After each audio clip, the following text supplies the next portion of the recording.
What was that? What? What's that sound? Where? It's aliens and they're living in your town. Damn. They have arrived. What? They're all around. So many aliens living in your town. What up, weirdos? Happy New Year. Happy Wednesday. Beckett, stop texting. I'm just getting prepared. I'm a little late on my homework. How's everybody doing out there? Real good. I'm great. Yeah, doing good. So good to see my weirdo friends, weirdos out there in weirdo land. Hope everyone's doing well. Everyone's out in the chat room. So I see Megan, I see Michelle, I see Remy, I see a bunch of people. Derek, I see. I like the ratio. Yeah, we have people. We have 11 people in the chat room right now. This is great. Nice. So New Year's resolutions. Do we believe in them? Do we have them? What would be your number one thing if you had a resolution, Vicky? I'm making 2020 my year, like my gift.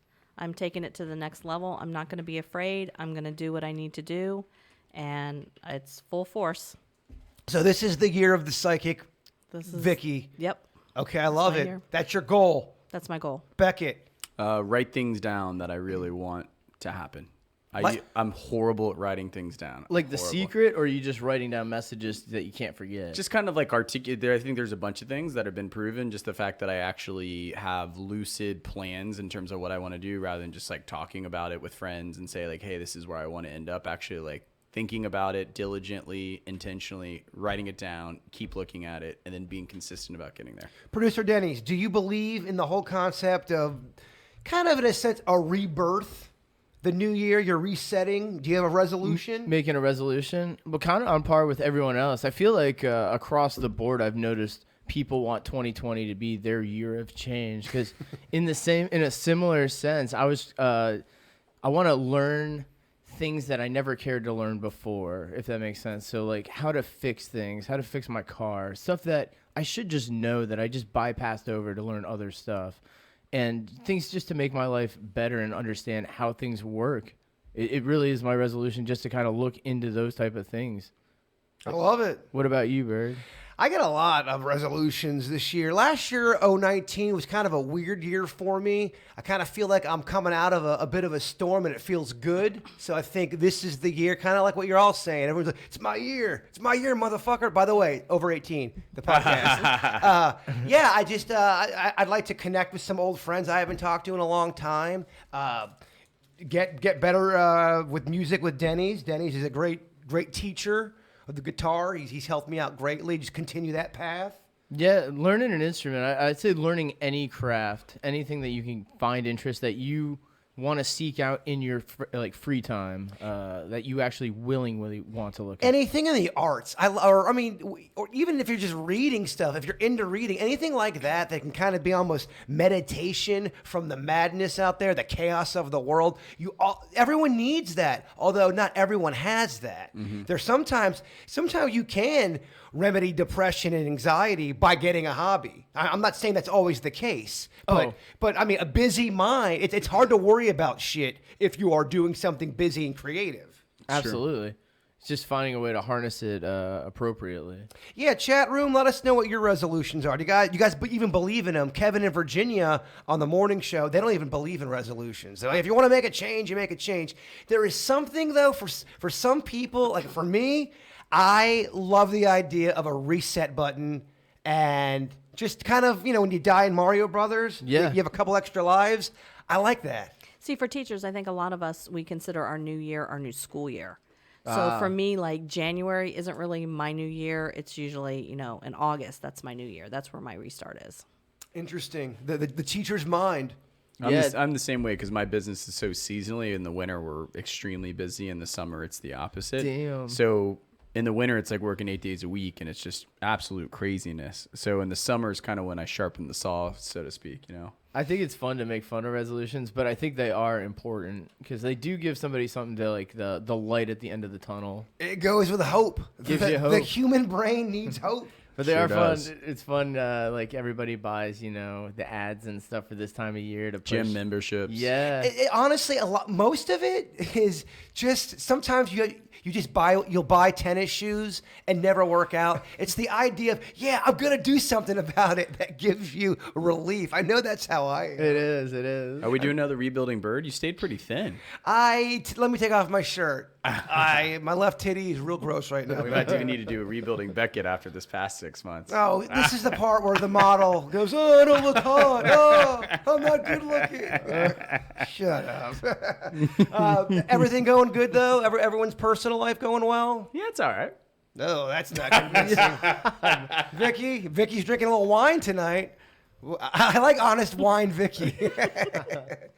30 minutes, she's going to go through, she'll go on a rant.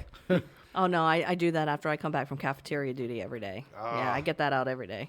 I do want to jump into some of the weird stuff pretty quick here, but before we get into anything, we have a very major announcement. We have a new producer, and I'm believing this is going to be our permanent producer. It's not Chewy. It's our friend Brittany. We're gonna bring her up in a couple minutes. Just get to know her, but she's our new producer. Say hello, Brittany.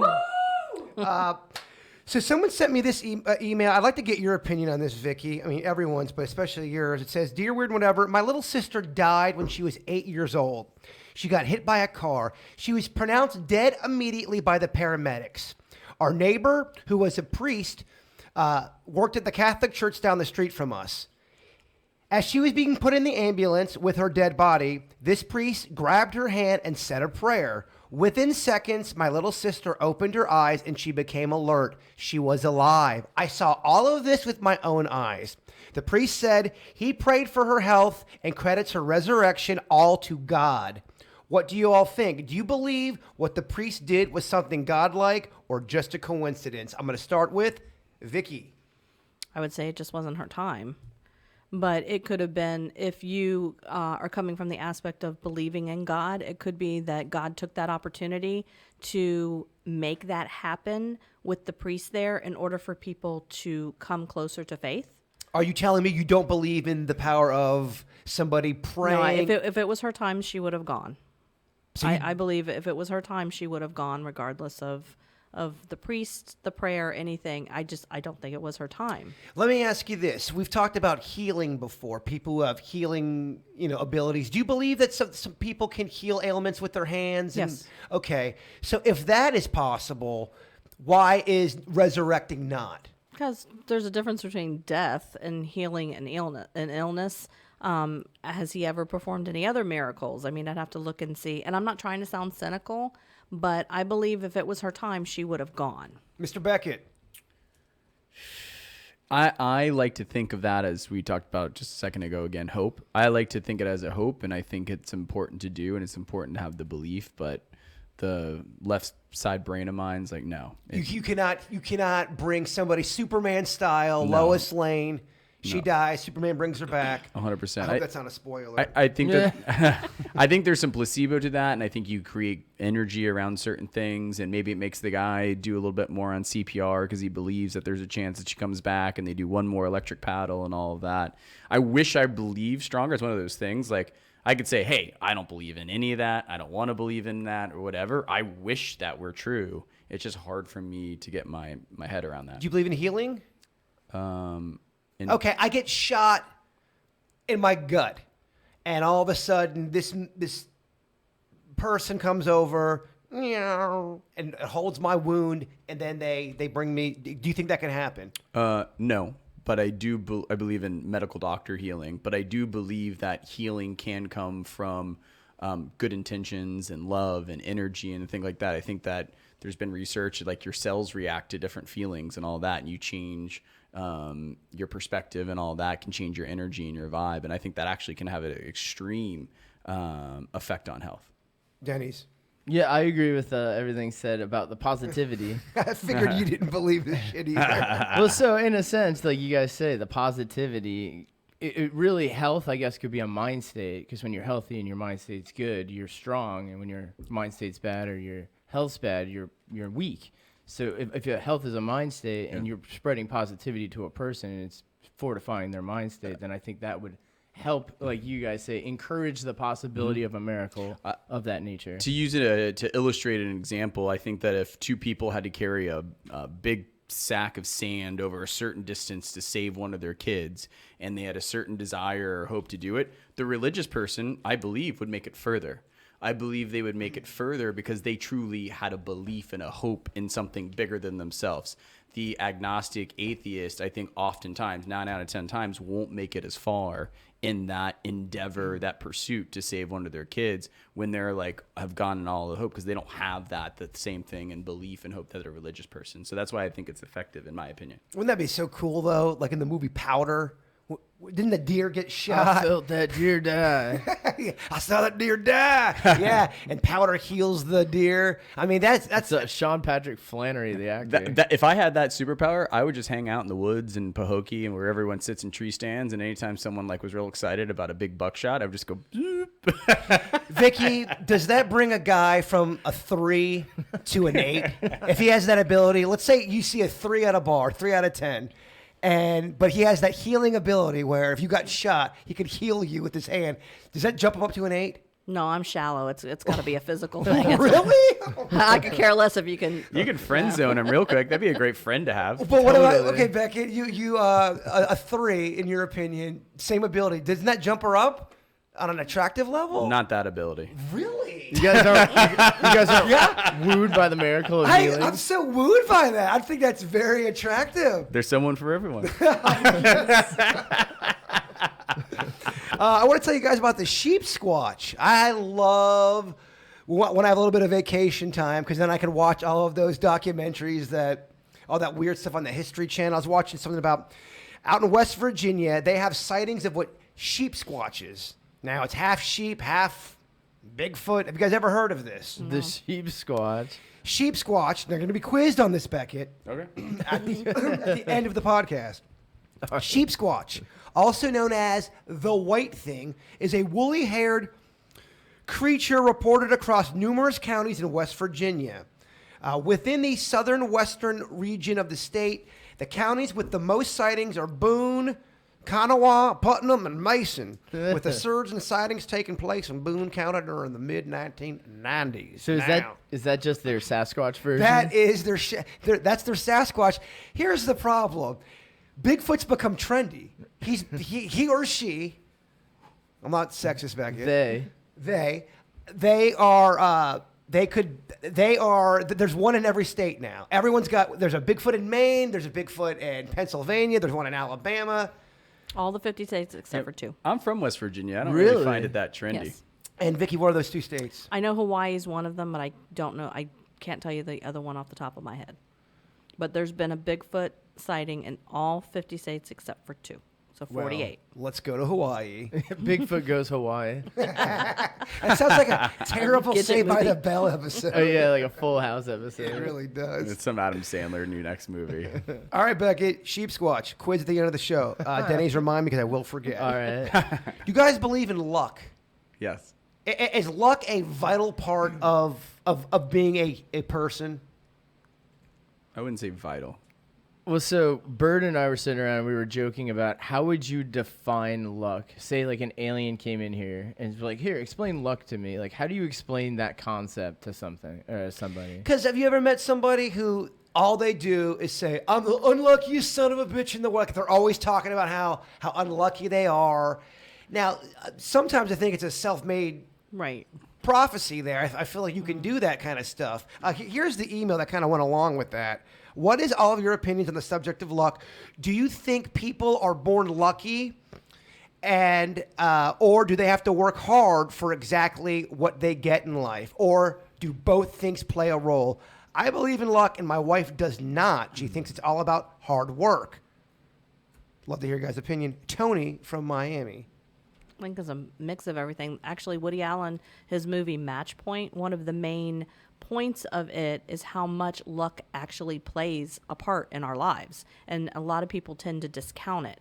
but it actually does. Do you think luck is looking all of us in the face and we are just too kind of on autopilot to take the opportunities? Is it possible a lucky moment could happen in your life and you're too far up your ass miss it. to even realize something's been thrown an opportunity? Luck's really just an opportunity. But I think, 100%. and sometimes guilt keeps you from taking that lucky moment. Like you don't deserve that lucky moment, Ah, and you cut your own throat, basically. That's a big problem for a lot of people. A lot of people hold on to guilt, and I would say in my own personal life, that's where things stop growing. The guilt garden is where your flowers die. Yep. Now, I think you should go back and think about things you're not, that you need to feel guilty about, but to live in that area, it's tough to get out anything positive living in a guilty garden. Yeah, you can't drive your car looking through the rearview mirror. It's a bad mental state to be in where you're just always thinking about the past. I think you need to be empathetic and be self-aware of things that you've done in the past and learn from those mistakes. Those are the worst kind of mistakes. So that you don't had learn from. to one up my empty garden with your rear view,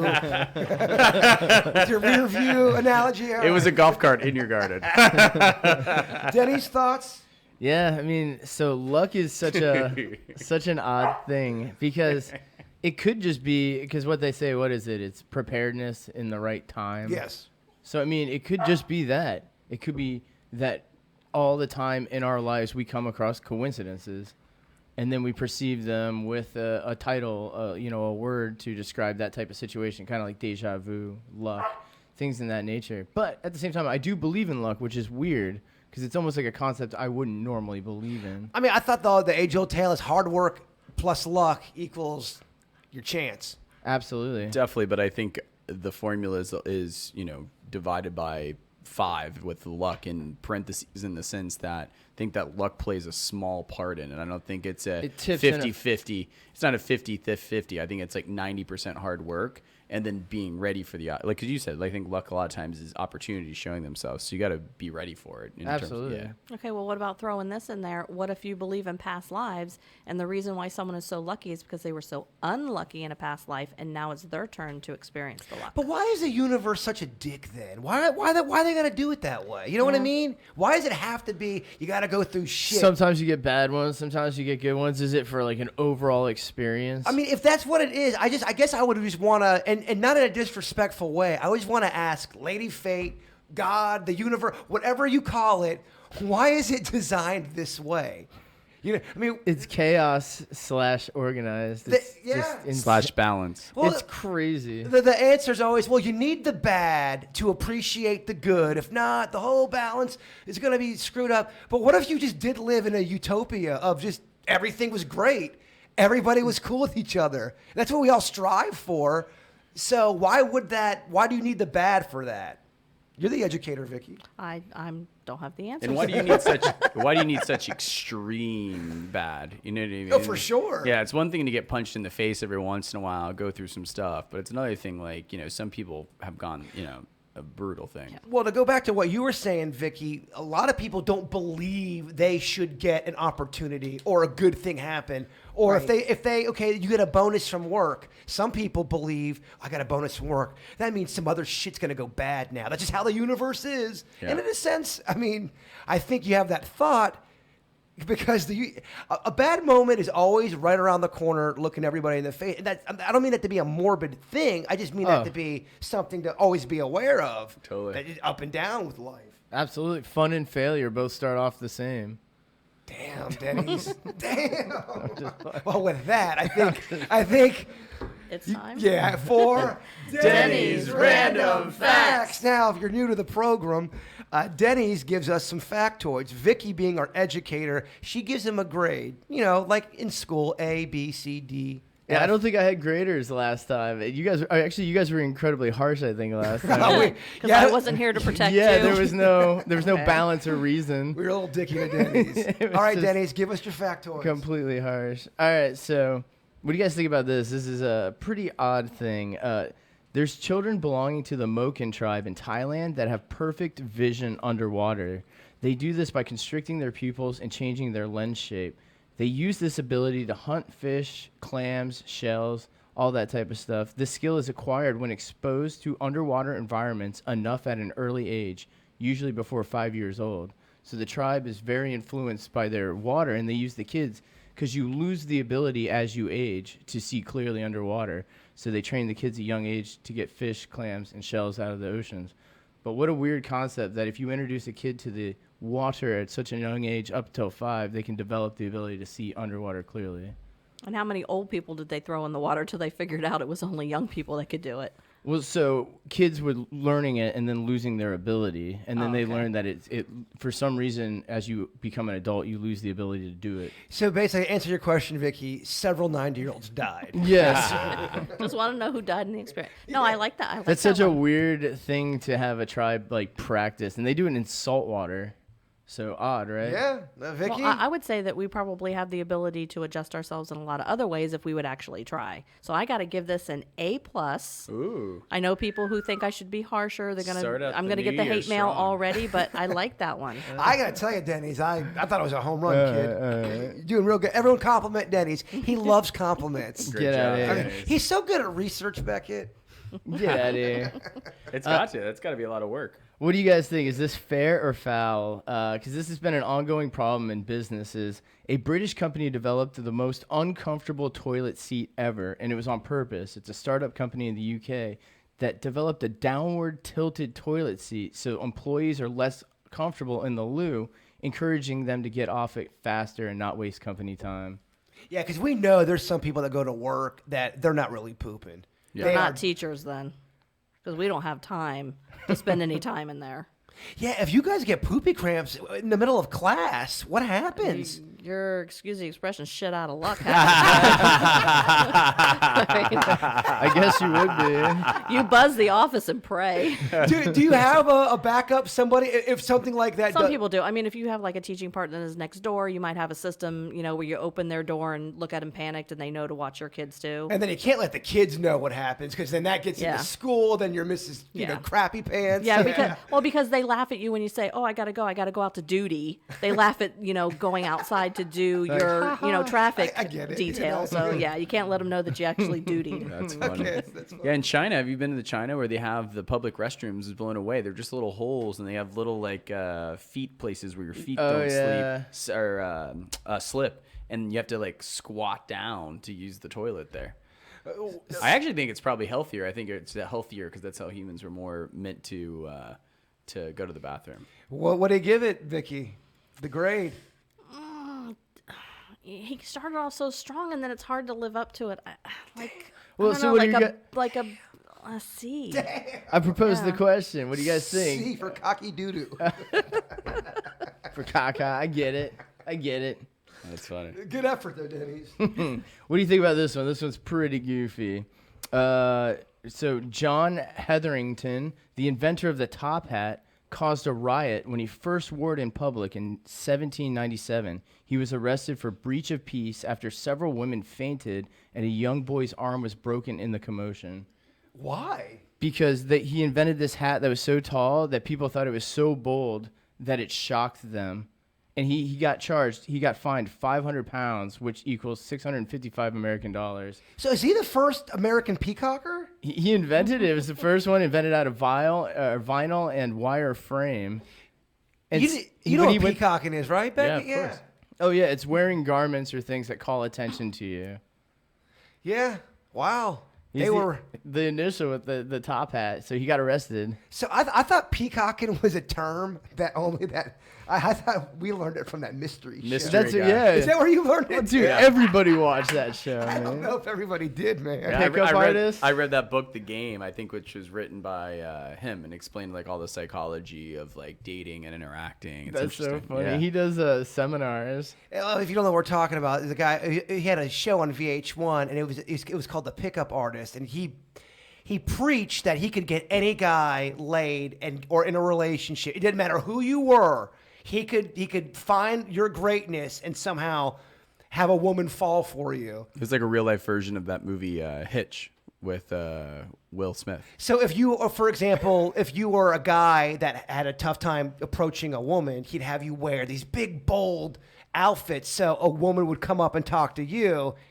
Hence the peacocking term. And Totally. that's so funny. Yeah, it could be like bracelets on your wrist. It could be Fuzzy hats. shaving your head. Oh my gosh, are you wearing glasses indoors? Right, exactly. All right. This is a cool story I found. I think you would like, Bird. There's an artist, Sixto Rodriguez. He's a U.S.-based 70s musician who became a construction worker after his commercial failure in the U.S. trying to become a artist. However, unbeknownst to him, he achieved cult-like status in South Africa, where both his albums went platinum. His daughter found out after discovering a website dedicated to him in 1997. In fact, this is what's the crazy part. His career initially proved short-lived in the United States, but in South Africa, he sold more records than they sold of Elvis here in the States. Because of scarce information about him, he was incorrectly rumored to have committed suicide after his first album. For years, they thought he died until they found out he was still alive. So where do all those? You guys would know better than I would. Where did all those royalties go from, like the radio plays and all that? That's stuff? a good question. I had no idea. Probably That's with whatever crazy. label he initially signed with, and then if it was a failure, they probably just never followed up on it. Back then, you'd have to send people out to go listen to bars and radios, and they would write down what songs they were playing to make sure songs were playing. Now we have algorithms. Oh, when it came to the radio business back in the day, and I'm talking 60s, 70s, even somewhat in the 80s, especially in America, there was so much dirty shit going on. By the way, fantastic fact, Denny's. I give that Yes, an A+. that's an A. That's a great fact. Crazy, right? You It's find out you're crazy. going platinum. So then the guy, his career like kind of got revived. I think that's awesome, especially is the fact awesome. he didn't know that. But yeah, back in the day, I mean, DJs would, you ever wonder why some shitty songs become, maybe not so much now because everything's very corporate and kind of, very legal, but you wonder why some songs were getting played that were shitty over and over again. The DJ was on the take back when DJs actually played music. Right. It was basically like a friend playing a playlist back in the day. Right. And because people always get on us on the KVJ show, why is Kevin playing Taylor Swift again? Why, oh shit, this song again? Fuck you, Kevin. No, it has got nothing to do with that. It's that's corporate telling us to play something. But back in the day, you could be on the take, and people were on the take for cocaine, hookers, Oh, yeah. stuff like that, and Wow. then they'd get their song played. Yeah. Wow. And artists were ripped off. Like I just got through reading the Leif Garrett autobiography, and he never actually got like a paycheck. He would just go to the Scotty Brothers and say, hey, can I buy a car? And they'd give him the money for the car. Or, oh, we're going to rent this house. So they would pay the rent. So he never knew how much money he was actually making. Yeah. And the Scotty Brothers, if they were so generous, think of how much more money they were making off of him. Oh, yeah. When they bought him whatever car he wanted or whatever. So goodness knows how much money they actually made. That was pretty typical, man. Contracts have changed a lot. They were originally designed to screw the artist. Yeah, it's crazy. I just heard, I think it was on NPR, and I believe it was about the Rolling Stones, how all of this unplayed music was released, like, really randomly for a short period in, like, the middle of the night, early morning, and it was all because of their patent renewal. Yeah. Because they had to play it at a certain point, otherwise the patent or the copyright would have expired. So they put it on like 3 o'clock in the morning for like a whole thing, and then like took it back down really quickly. And that's how they renewed their patent or copyright for 20 It's years. so It's funny. crazy. Entertainment business is a cold world. Actors used to have to buy out their own contracts. They would be contracted to the station or the studio that they'd work for, and they would have to do. I mean, back then there was no, unions or anything. They'd have to do like 50 films a year just to fulfill a contract. Right, and artists probably had to come into the radio station more often when they did tours and interviews because, Oh, to your guys' yeah. point, like the DJs of those radio stations, because they were probably sounds less corporate, were like really important. Oh yeah, imagine Oh, back. they were a voice. Imagine back in the day, okay, it's the 70s, and you have a major artist come in with their manager. The manager's giving you blow. You've got your money. You're getting wined and dined. The artist is there. I mean, no wonder there was a lot. I mean, that's how disco got on the air back in. Well, that's Right. why they got laws now, payola and plugola. Oh, yeah. You think Casey Kasem was involved in all that I stuff? don't want to get involved in that, Beckett. Not in 2020. I'm just kidding. I don't know. Who knows? Keep going, Denny's. It depends. A few more. All right. So I just looked up this stat, and it's current, but 90% of people are right-handed. So there was a bias called right-handed bias that they used to push on kids, forcing left-handed children to write with their right hands, not knowing that forcing left-handed children to write with their right hands is actually harmful to their developing brains and results in dyslexia, stuttering, and other learning and speech disorders. As I lift my glass with my left hand, Cheers, yeah. because I'm left-handed, I can tell you now that I was never forced to write with my right hand. It can be detrimental. But I was only handed right-handed scissors. No one had left-handed scissors, and I do half of my stuff right-handed, the other half left-handed. Funny enough, a lot of machinery is right-handed operated, and a lot of left-handed people get hurt using the machinery in factories and such. It was one of the high risks of being left-handed. I always hated the desks because they had you come into the desk. That from was left. on the list of So things. my arm was always hanging off the desk, and everybody else was just like, sitting there resting their elbow. That's interesting. On the other side of it, Rafael Nadal, his trainer since a little kid was his uncle, and he's right-handed, forced him to put the racket in his left hand because there's not a lot of professional left-handed tennis players. And now he's arguably one of the best tennis players to ever play the game. And they say one of the reasons it's tougher for professional tennis players to play against him is because he's left-handed. Yeah. It's crazy. It's a different aspect, and different societies deemed left-handed people Well, the other as side, you different wonder things. how good could he have been if he was actually allowed to be right-handed the whole time? so Like, is it's- he better? Is he worse? And the other thing, Denny's loves talking tennis. Denny. Yeah, tennis. But it's quite common for left-handed people to learn guitar right-handed because it's more opportune that you're going to come across a right-handed guitar than you are randomly going to come across a left-handed guitar. Yeah, see, my dad, he was a right-handed guitar player, and I could not learn at all. Like, I had the opportunity to learn from, like, one of the best guitar players, but I couldn't because I had the inclination to play as a left-hander. But, like, golf, I do that right-handed. Tennis, I do Weird. right-handed. With baseball, I bat like a right-hander, but catch like a left-hander. We gotta go out and play catch, Vicky. I love that. Just throw the ball Yeah. around. I'll hop in there. I'm gonna ask you, Beckett. Beckett inviting himself. Third wheel over here. I'm used to I'm it. kidding, Beckett. You're always welcome to have a catch with me and Vicky. I'm used to the third wheel. Yeah. What does that mean? Is that no? Nobody likes me. I'm hot. I'm basically Eeyore. Yeah, Eeyore. Right. By the way, Eeyore, It's the worst. the worst character in. So I mean, I don't know who's worse, Eeyore or Snuffleupagus. I got the worst hate email because I went on the air one day and just ranted. I mean, I really went after Eeyore on the air, and I guess it made a kid sad, and the mom was pissed off at me. And how dare you make fun of a kid's favorite character? I was just like, my response was, "I'm sorry, lady, Eeyore just sucks." Oh, that's amazing. Yeah, How about he's- Droopy the dog? Remember Droopy the dog? Yeah, but Droopy to me wasn't as annoying as Eeyore or Snuffleupagus. I mean, Snuffy. Why would Big Bird hang with Snuffy? Because He he had a probably lot of just- snuff. He probably just knows him from like his childhood. So you're Hanging saying out on Sesame Street. I mean, Couldn't what's he shake supposed him. to do? Yeah, he grew up in the street. loyalty? Wow, I mean that question angered your wife, who's in the audience drinking wine. Well, is Big Bird's imaginary friend. Oh, Snuffleupagus. Snuffleupagus is Big Bird's imaginary. She's getting pissed about Snuffleupagus. How do we not know that? You're right. That's right. Either way, imaginary or in reality, Snuffleupagus sucks. Yeah. Very depressing. And Piglet. I don't love Piglet either. Yeah. Actually, I'm not a big I was going to say, just stay away from Pooh, and you're good.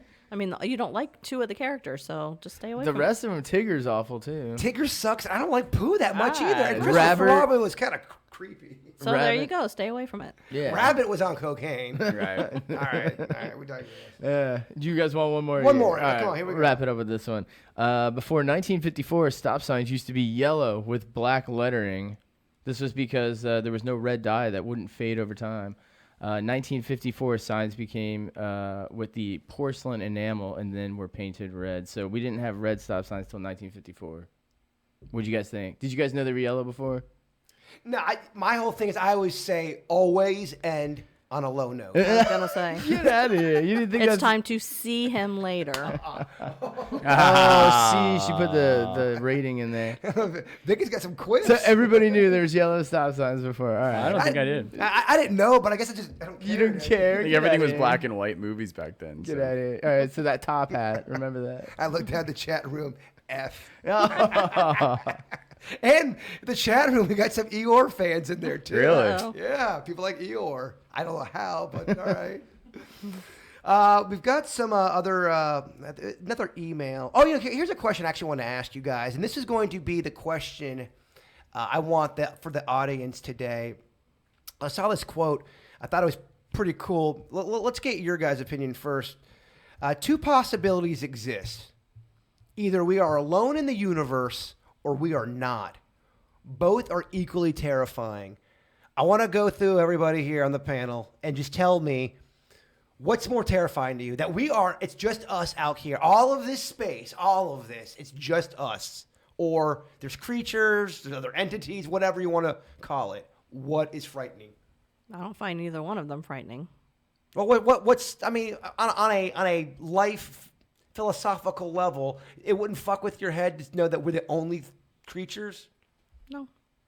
Way to play the game, Vicky. I answered you. Beckett. I think it'd be more scary if we were alone, for sure. I agree with you. I think it'd be way more scarier if I found out we were just, this is as good as it An gets. anomaly, and then it could fade. Like, that's way scarier, I think, that we're alone than we have people around us, because then that means that life could exist in multiple places. Right, and we can figure stuff out. We can learn from each other, and I actually think it would probably, I'd take it a step further. I think it'd be scary to find out that there's only one other planet with people, and it's just the two of us. That'd be weird. That'd be that weird. would almost be scary, because you Right. probably want to go to war with them, right? Right, well, I'm just saying if there was Well, that's the human mind. right, exactly. Mind frame. If there was multiple life forms out there, at least we can say, oh, those guys are dicks. Like, let's stick together. You know what I mean? Like, it'd be like a whole A balance unite. of exactly, And like a balanced power. And it just seems like they are finding more planets and all kinds of things out there that All the time. that are Earth-like. I mean, every other day, there's a new Yahoo article. Oh, there's another Earth-like planet found, 19 billion trillion, but they're out there. In fact, people are getting serious about colonizing on Mars. Yeah, that's crazy. I mean, that's a real thing. Something we would have saw in a Twilight Zone episode is now a real thing where they're trying to get people to live on Mars. Would you go? No. Hell no. No. Vicky. No, I don't even care whether we're alone or not, so I'm not moving to I Mars. won't live in Minnesota. Why would I go to Mars? But I do think you do care. I think it would. You're a caring person. To find the answer that we are the only species other than the animals and the creatures on this earth, that's not freaky? No, the reason why it doesn't affect me one way or the other, because the answer doesn't affect my life. Like, if we're alone in the universe, or if there are aliens out there on other planets watching us right now, it doesn't affect my reality. But it will eventually. I mean, it's going to affect all of us. That's where we come from. That's what it is. But I mean, like I said, for me, neither one of them are scary because it doesn't affect my immediate reality. Maybe not scary, but prefer. What would you rather have? I would prefer that there were others out there. For whatever reason, I feel like that is more hopeful. But then I think somebody might even say on the other end, on a religious end, yeah, Bird, there's no aliens. The Bible or the Quran or whatever you believe in, it has it right here. We're the only ones, blah, blah, blah.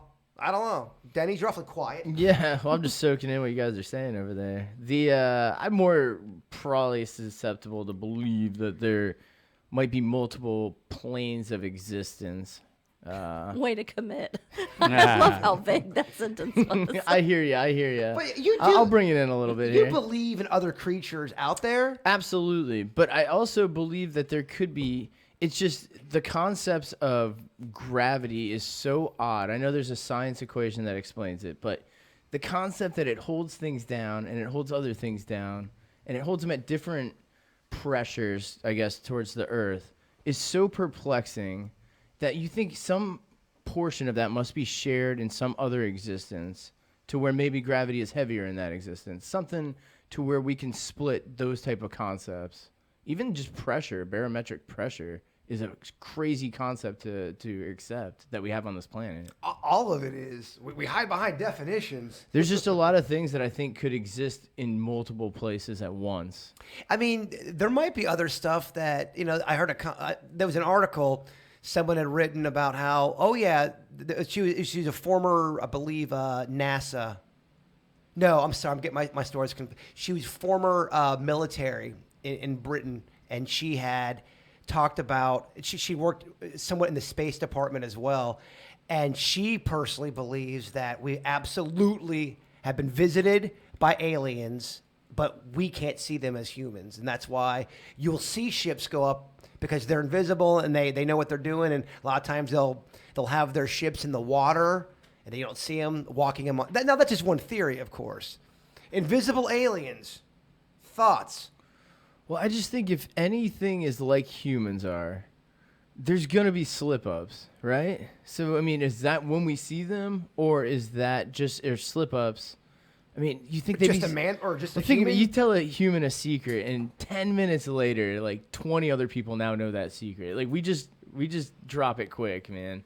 I'm thinking other aliens, other existence, they have to have that type of situation going on with their species as well. They can't just be so business and pristine, how they are in movies, how they're very like matter of fact, and they. But why do aliens have to be just like I mean, humans? if you're getting to the point, well, I just think, I guess you're right. Why would you think that they would have emotions like us and such? Here, look, if they can get to us and we can't get to them, Yeah, they're but probably on a different level. Yeah, I hear you, but are emotions that much of a hindrance that completely prevents a species from traveling in space? The way I think about it, if their technology is that good, like you said, to get here, why do they care? If we know they're here, But, you know what I mean? but maybe the reason is something you can't even conceive. Maybe it's There's like a united planetary system where they all get together and talk about this stuff, and then they're like, humans, just walk around and they don't even notice you. motherfucker, you mocking me? No, that's what I'm speculating. Is that what we're saying? I feel almost 100% close to it, confident that there's multiple kinds and forms of life in other places, multiply speaking, throughout the universe. But I feel also pretty confident that they've never been here. Really? Yeah. I would bet my face on it that we've had aliens here. Yeah. I really do. I don't think that many people in the military that have the reputation at stake and really get ridiculed. There's so many of them, man. Where they come forward about stuff. Where they come forward. I mean, maybe they are lying because they are human beings, and human beings, no matter what kind of position you hold, whether it is at a church or in the military or a teacher or a parent, it doesn't matter. If you're a human, you have the ability to lie and create shit, and who knows? But I do find it hard that many people would lie about it and not have an experience. And then there is some credible footage out there. Yeah. Now, again, that could be doctored, but Yeah. I mean, is everything fake?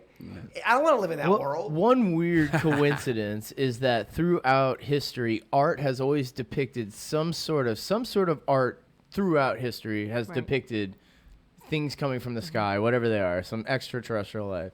So I mean, that is kind of an odd coincidence that throughout every form of society has had some sort of depiction of People that. experience that on psychedelics, though, too, just to double, right? True, there are, yes. They experience that in psychedelics, and a lot of the text and pictures show them drinking a mushroom tea, like even in biblical things. For sure, probably fermenting stuff to try to figure out. And I've had some mild experience. I talked to you guys about ayahuasca. Like, you can definitely see when you like take like a little like peek inside that world on like how like that can make you actually. And I don't necessarily, not to be too hippie about it, necessarily think that that's a false thought or thing when you tap into another side of your brain. I think that you're almost more aware and conscious. Oh, yeah. You know what I mean? So I think that doesn't disprove it. In fact, it could prove it, if that makes sense in terms of like other spirits and seeing like what else is out there. Are we thinking that it's not just one species of alien? It could be, I mean, little green people. It could be a tall, It could even be top hat man with 8 arms. I'm going back to your top hat. Think about this. Yeah, that guy was freaking people out. Think about what if a meteorite hit the Earth and struck the Earth and left a bacteria behind, and it's a bacteria that we never even discovered before. That's like that could be an alien creature as well. It'd be like an alien. flubber. Well, I mean, and then It what could if be like what if it's something that it takes years to Or- I know it sounds science sure, fiction like- movies here, but how do we know? Yeah, absolutely. Or you breathe it in and you mutate. Vicky, are we losing you with Yeah. the, with the, No, with the actually, ooze? no. I was even thinking that. I think that if you want to go along the lines that we've been visited and we've even been taken and experiments are done on us, I know people personally in my life who are petrified at the thoughts of aliens. And there's like some weird coincidences in their life. And we've talked about maybe they were actually abducted at some point. They had these experiments done to them and then they were returned. And that explains this, incredible fear that they have. In former lives or current? Current. Oh, okay. Yeah. I mean, there is a small part of the population, but there's documentaries on it. And my only problem with these types of people, there's never any proof. There's just a story, but they've been taken away and they have experiments on them and all that kind of stuff. You need proof. Right. All this is great by the campfire. Yeah. But It's true. we're living in a time of technology. That's a tough one that hasn't really had definitive proof. It's a lot of word. Are you talking? Sightings and stuff. That's one we take from somebody's word, Right. that we heard. And Yeah, like an alien taking you, an abduction. Yeah, it's with the doctoring and everything. It's so hard to even have a photo now. Some videos look pretty amazing. And a lot of these people that are well respected, they're like, saw things that I've never seen before in the air that's moving back and forth. Maybe they got it on their camera, maybe they had it on their radar or whatever. But no one's really seen the smoking gun of like, hey, there was an alien. Well, that's not true. No. Now, that's what I'm talking about. That's why I am so adamant about believing these people in the military. There's been military people who have come out and said, I've seen alien bodies. I've been there at a crash site. And they are people that, without a doubt, have been in the military. Now, are they lying? I don't know. Right. I mean, I guess a highly decorated military officer could seek attention. I mean, it's possible. Yeah, like you. But I don't. find that But odd. I find it odd. There's a lot of them.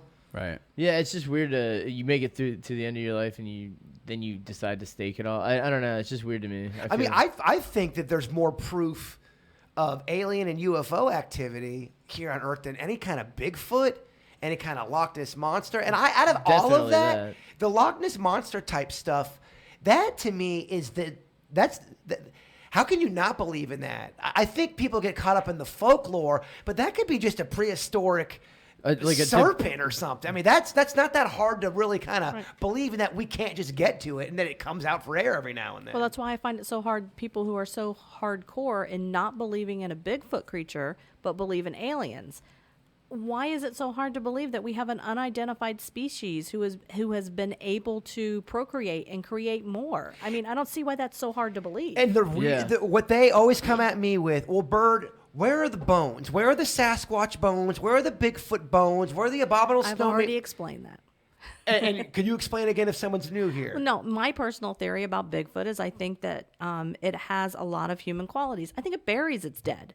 So you go ahead and try to find some Bigfoot bones out in the middle of nowhere in this big forest that they've buried. Good luck trying to find them. That's personally what I think. That's always been my defense, is that their survival skills, are better than any kind of human being, like you're talking about. If they're able to get to places we can't get to, and maybe they are, of sound mind, a bit intelligent, if they can do things we can't do, one could say, yeah, maybe they're burying. But Beckett, if you don't wipe off that smile or that smirk, you do not believe what we're talking. I like when Vicky talks Bigfoot with me. Beg is not big on the Bigfoot. He's not. No, and I don't think you are either. Bigfoot's a tricky one. Like I bet there could have been a species that got spotted and then. Gigantopithecis. Yeah, for them to continue to hide, like you said, burying the dead's a good one. But yeah, I hear people do say we're reaching though, Vicky. Like, all right, guys, we need some fucking bones. Listen, they're nocturnal. They live in areas that are not highly populated, usually out in the middle of the woods. If you're burying your dead, who's going to spot them? Who's going to catch them? Everybody keeps sending me that one article. It's this woman who claims to have had sex with Bigfoot. Oh, All right, yeah. I have a question for y'all. You are stuck out in the woods, and you are going to be there for the rest of your life by yourself.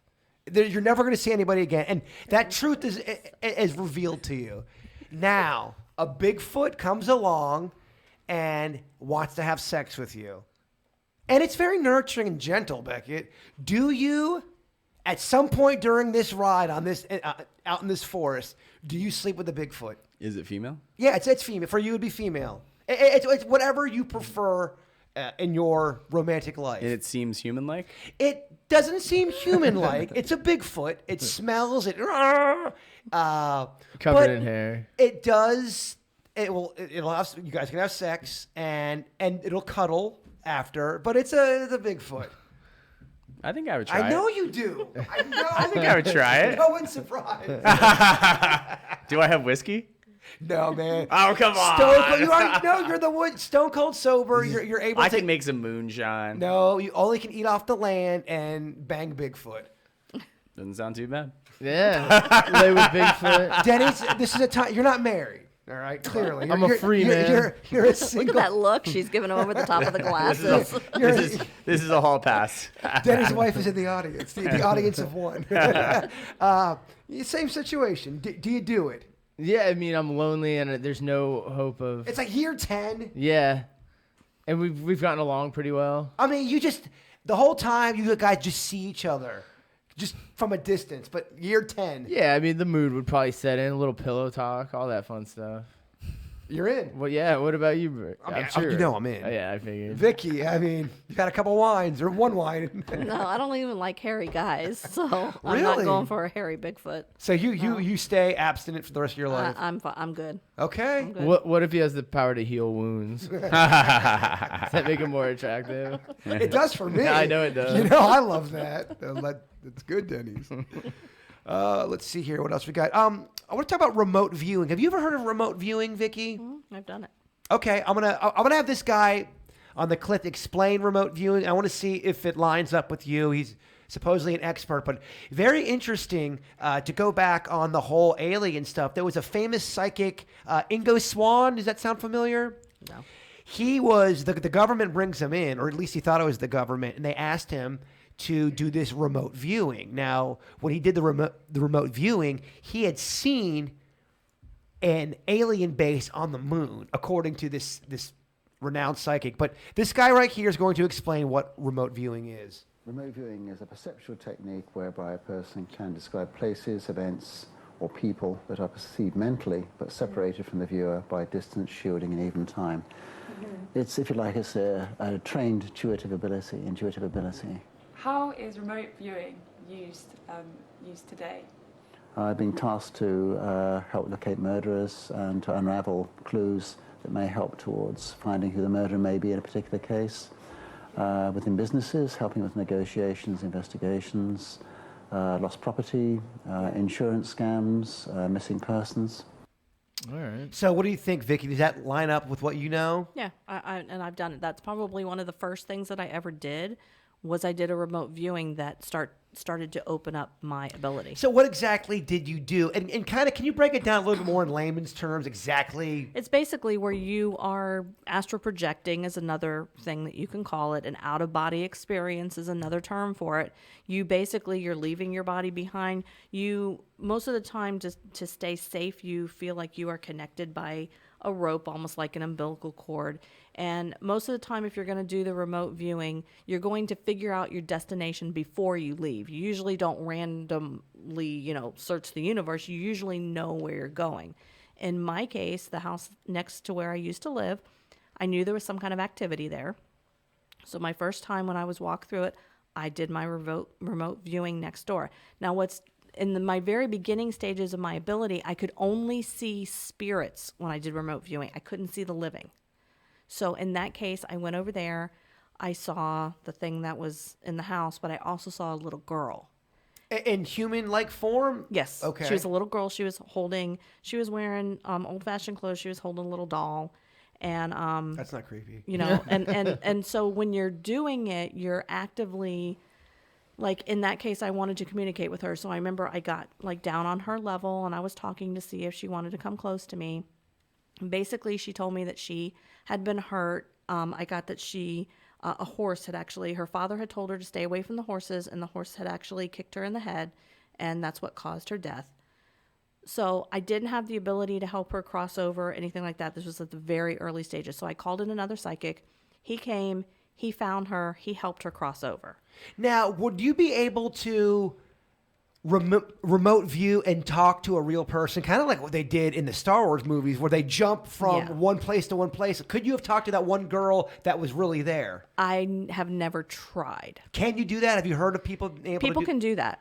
Yeah, people can be so good at it that a physical form will show up. If you're remote viewing, people shouldn't be able to see you. Spirits can see you, but the living shouldn't typically see you. Because when I go back to that Ingo Swann story where they bring him in and they had him do this remote viewing, and I'm not sure exactly how they did it, but they started telling him some stuff, and then he went in and he goes, "What the hell was that? What am I doing?" He said that he did the remote viewing and saw the moon from down here, and what he saw on the moon was an alien base. Now, I know that sounds crazy, but that was what the remote viewing was. And see, the validation for what I experienced is I went and I had a reading from a psychic, and she knew nothing about me, and she looked at me at one point and she goes, "You helped a spirit cross over."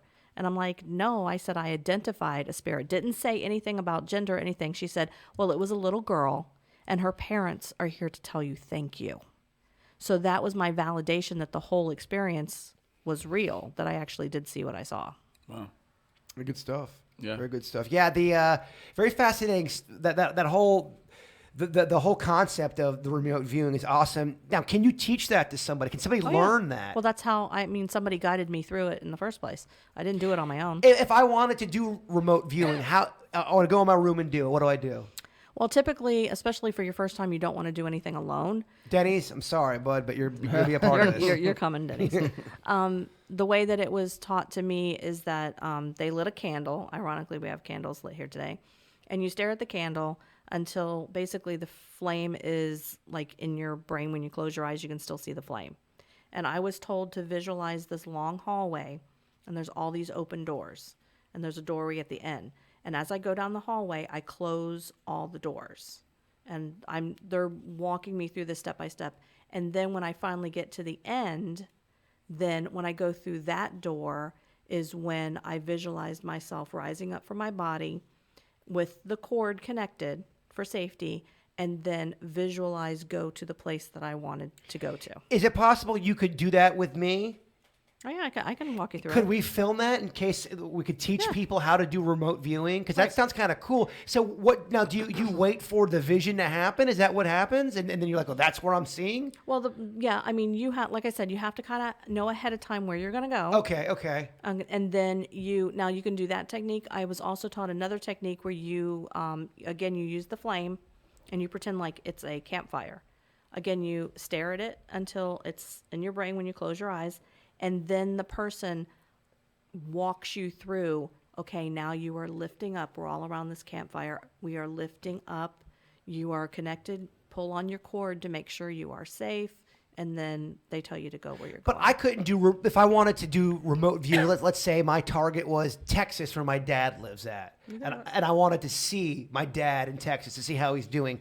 Is it just for the deceased in the spirit world? Or I can't check in and see what Beckett's, if Beckett's jerking off, I can't. You probably see. You know what I mean? Like for me. Sorry, I was a vulgar example. I apologize.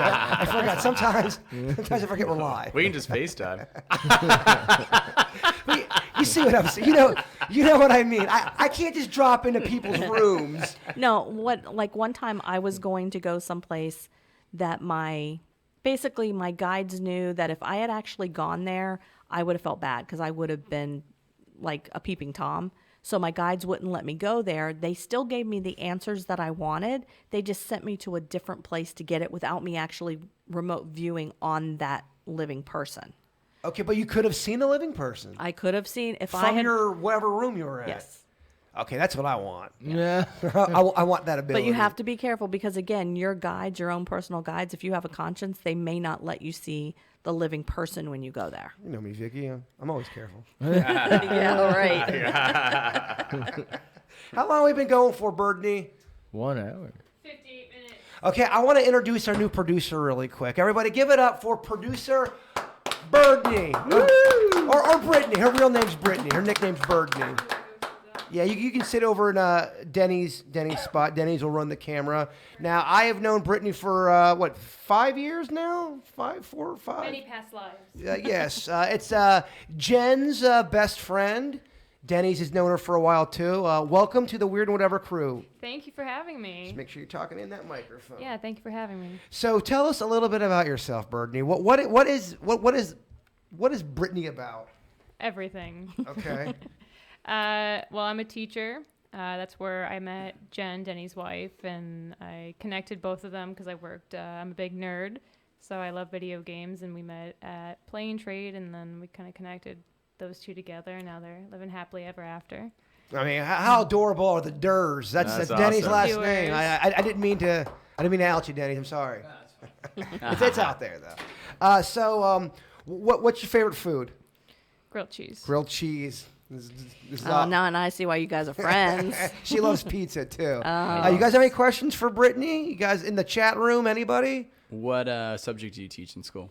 I teach 4th grade, but I have a double master's in biology, genetics, and earth science. Wow. Now she's just kind of showing up. Now she's showing up. We need to get her to chime in on some of our conversations. Oh, she will absolutely. Oh, well, we'll do the quick quiz real quick. What's your stance on, or not quiz, but interview stance on Bigfoot?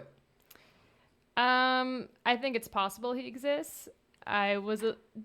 Like when Vicky was saying that she doesn't understand how aliens, like some people can believe in aliens but not Bigfoot, I think aliens are a little more believable because I believe the universe is so much bigger, and I believe that we can maybe find aliens, whereas Bigfoot, there hasn't been enough evidence, but I'm not shot down to the idea that he still So you exists. don't 100% Brittany, get out. I know. I'm just kidding. My last day.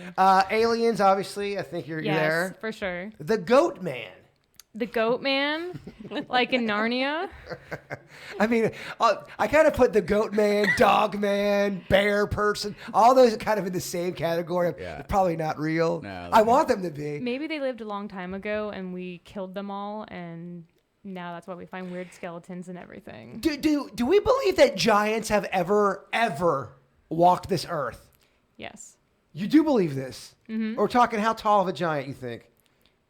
Like Hagrid giant Okay. from Harry Potter. That's So maybe like I'm a 10 dork, feet. but I'm not at that level. yet. Sorry, like 10 feet maybe. They're actually, if there's giant references in religious texts, like the Bible and everything, they refer to them. I can't remember the exact name. It's funny you bring that up because someone did send me an email about giants at one time ruling the world, and there's a small percentage, Vicky. I know, because Vicky, now you're looking at me like Beckett was looking at me when I was talking about Bigfoot. But there's been on record people finding bones that were way bigger than, and they were human-like bones.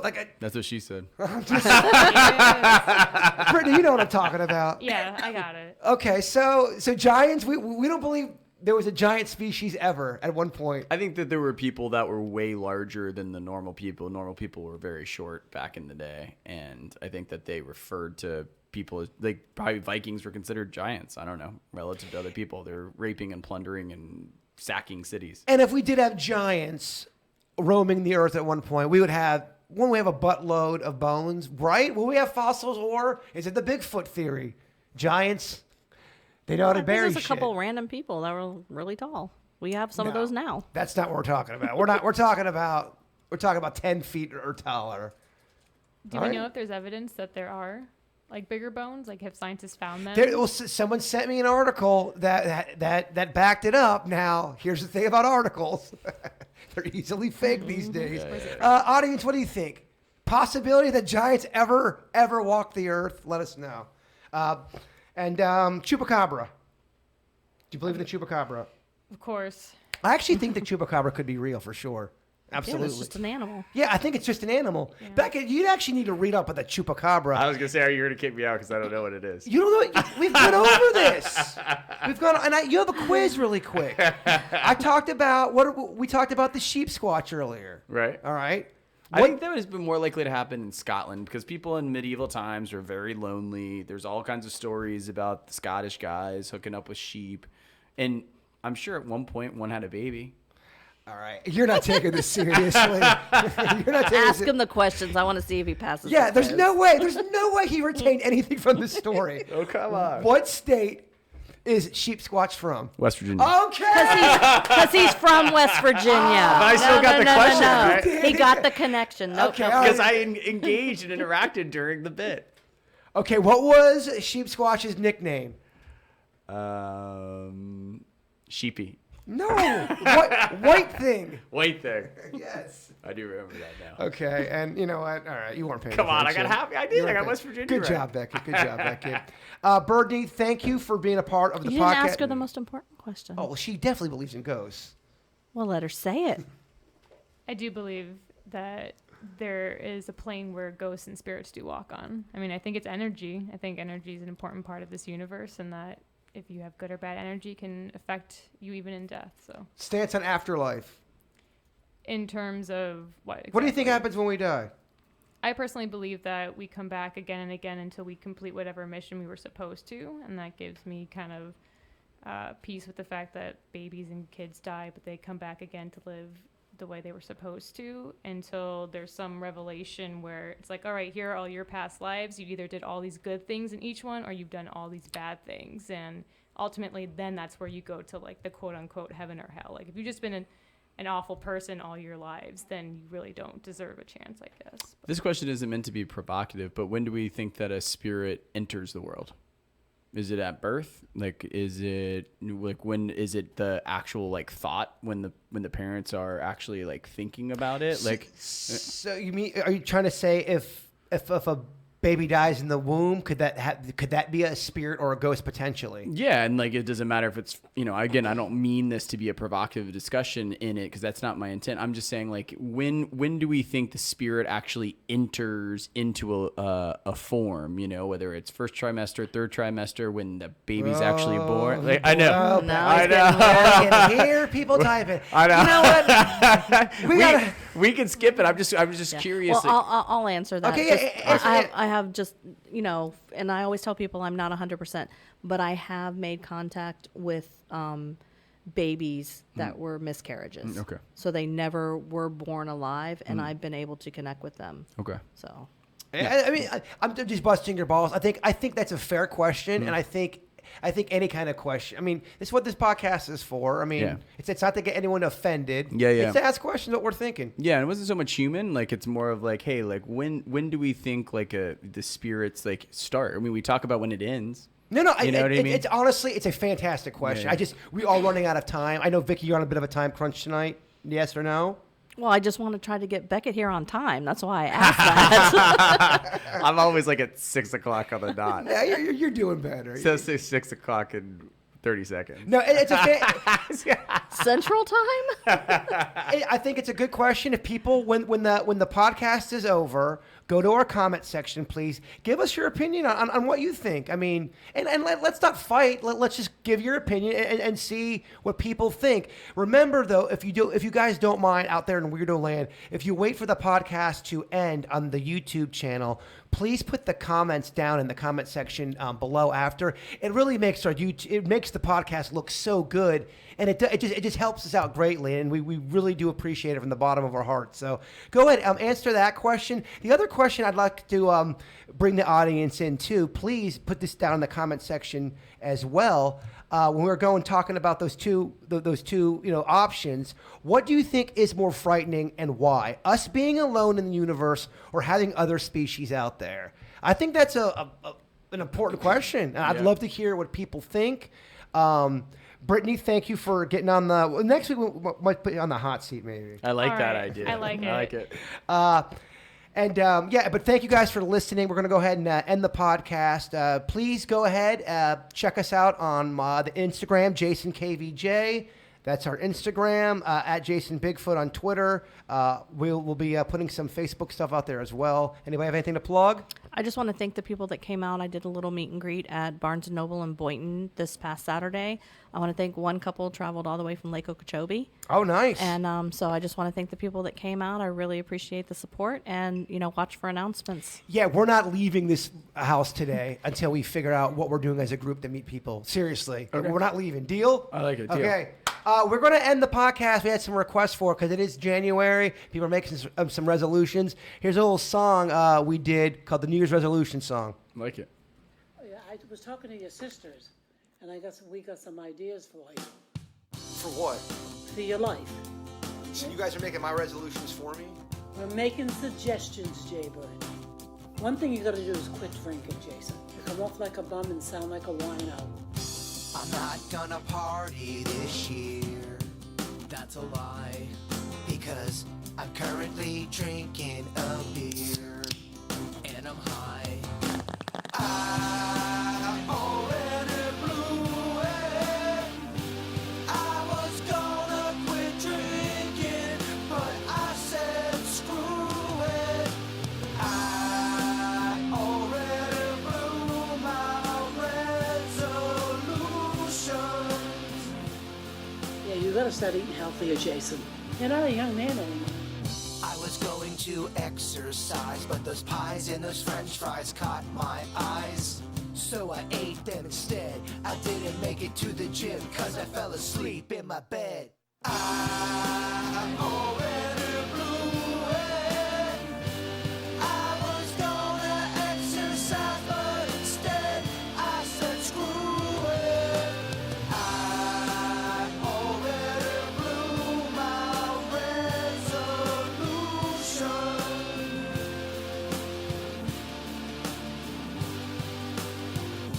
I know that I need to be a better man, that's very clear. But I'm afraid that it's gonna have to wait until next year. I already blew it. I was gonna make changes, but I said screw it. I already blew my resolution. You're not a young man anymore, Jay.